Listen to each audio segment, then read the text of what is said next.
Karoline Leavitt shivered from the cold as she got out of the taxi near the massive building of the city hospital. The gray rain had turned the sidewalks into a muddy mess, and her worn, dark brown coat had already absorbed a lot of moisture. She wrapped herself tighter in it, lowered her head, and entered the building through the automatic doors. Inside, the hospital was warm, but the warmth felt cold and indifferent. The sterile scent of disinfectants, dim fluorescent lights, the buzzing of elevators. Behind the registration desk sat a young girl with a flawless hairstyle, mechanically clicking away at the keyboard. "Good afternoon," Karoline said, clearing her throat slightly. "I need a doctor." The girl didn't even lift her eyes from the screen. "What's the reason for your visit?" "It's urgent." Karoline's voice trembled. The girl finally looked up and gave Karoline a quick, dismissive glance. Her wet coat, old scuff boots, slightly disheveled hair, no makeup. "All the doctors are busy." "You'll need to wait," she replied flatly. "But this is really—" "Sit down," the girl interrupted her, already looking back at the monitor. Karoline felt her chest tighten from helplessness. She glanced down the corridor, where patients were sitting on uncomfortable plastic chairs, hunched over and staring at the floor. She sank into the nearest empty seat and closed her eyes. Her hands were trembling. 10 minutes passed. Then 20. Karoline noticed a doctor in a white coat coming out of an office and heading toward the registration desk. He was tall, thin, with cold brown eyes. His badge read, "Dr. Stephen Clark." "Next," he said loudly. Karoline stood up and approached him. "Excuse me, I've been waiting for 20 minutes. Stephen looked at her as though she were not a person but an insect. His gaze lingered on her wet coat and cheap boots. "This is not a free clinic," he responded coldly. "I know, but—" "All the doctors are busy." He turned to the nurse beside him. "Next." Karoline felt her chest fill with outrage.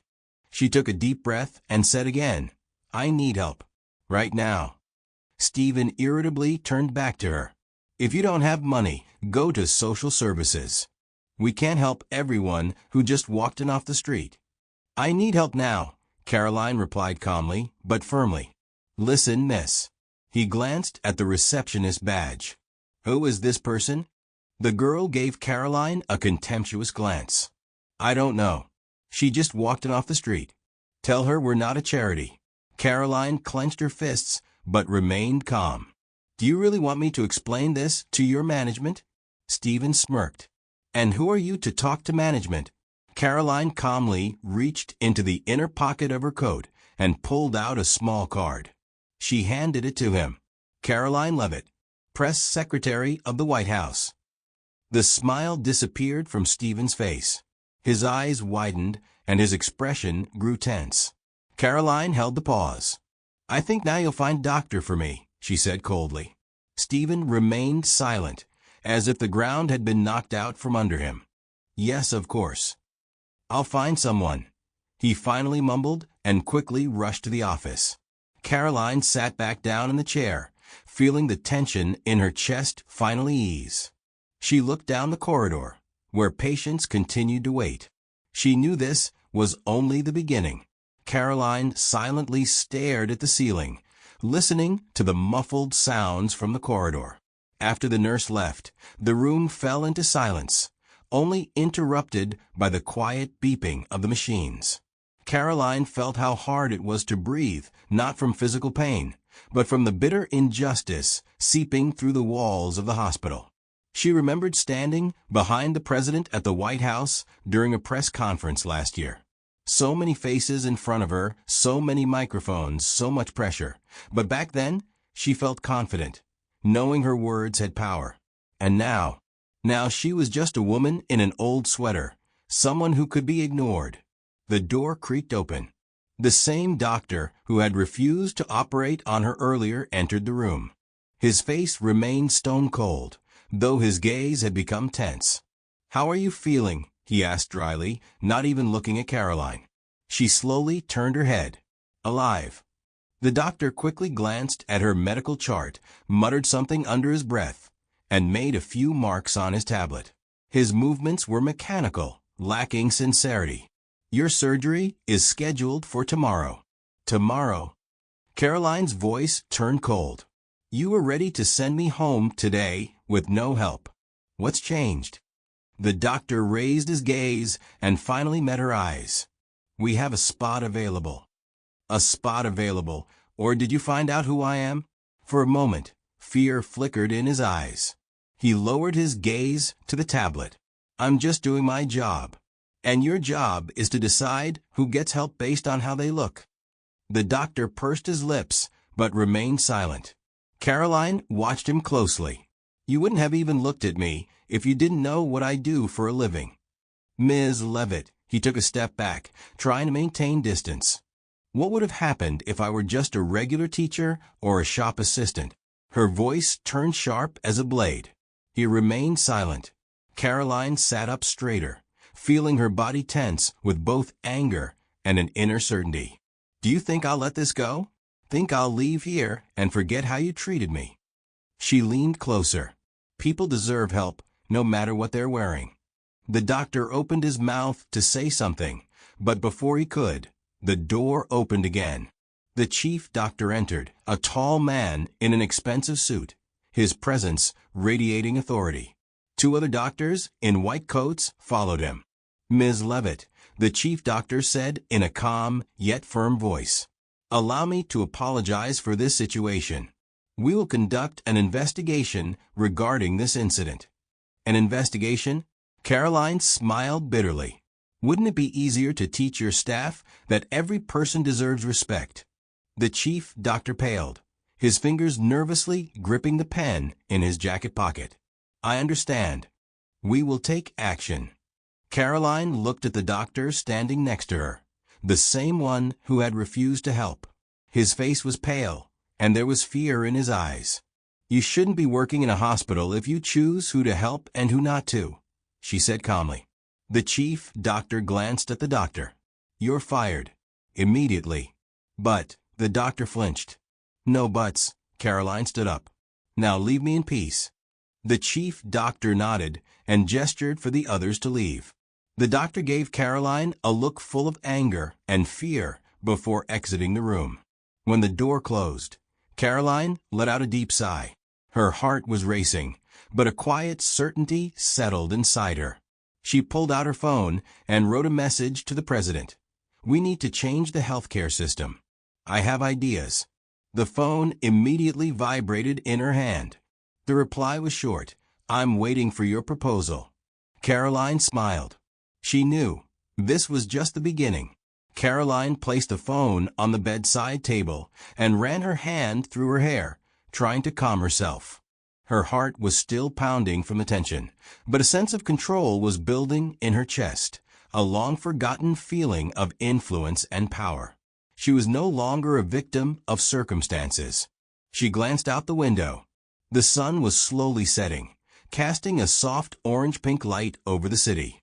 Far below, people hurried home, unaware that a new fight had just begun within the walls of the hospital. The door to the room opened again. This time, it was a different nurse, a young woman with dark hair tied in a low ponytail.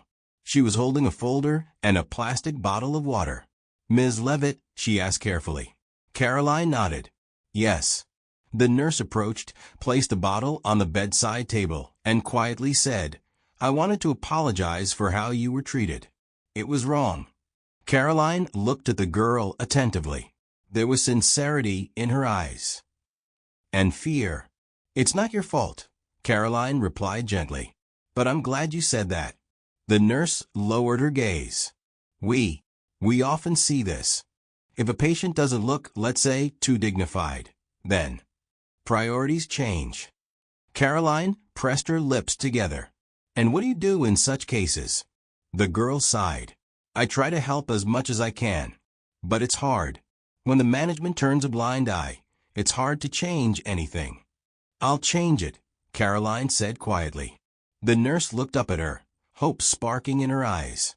Are you serious? Trust me, Karoline smiled. If I could influence laws in the Senate, I can change the healthcare system too.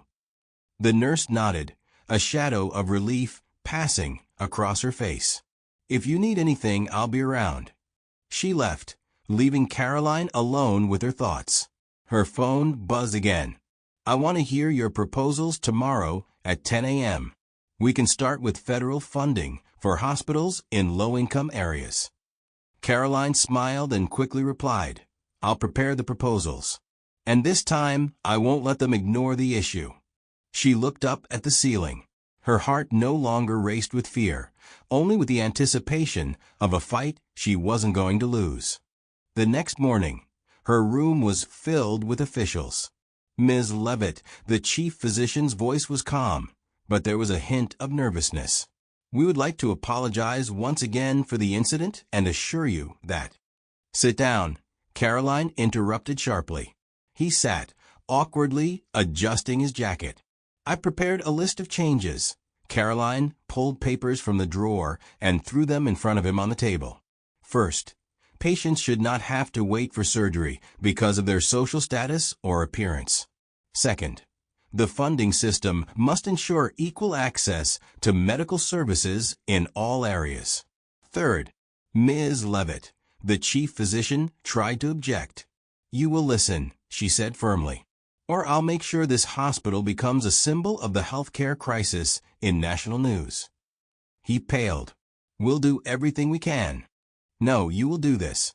Otherwise, I'll make sure you never hold this position again." The chief physician nodded. "I understand."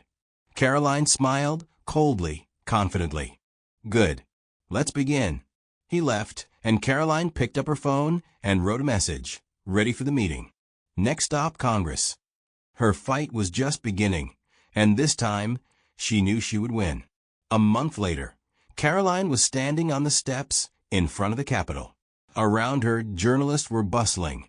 Microphones pointed straight at her face, and cameras were snapping continuously.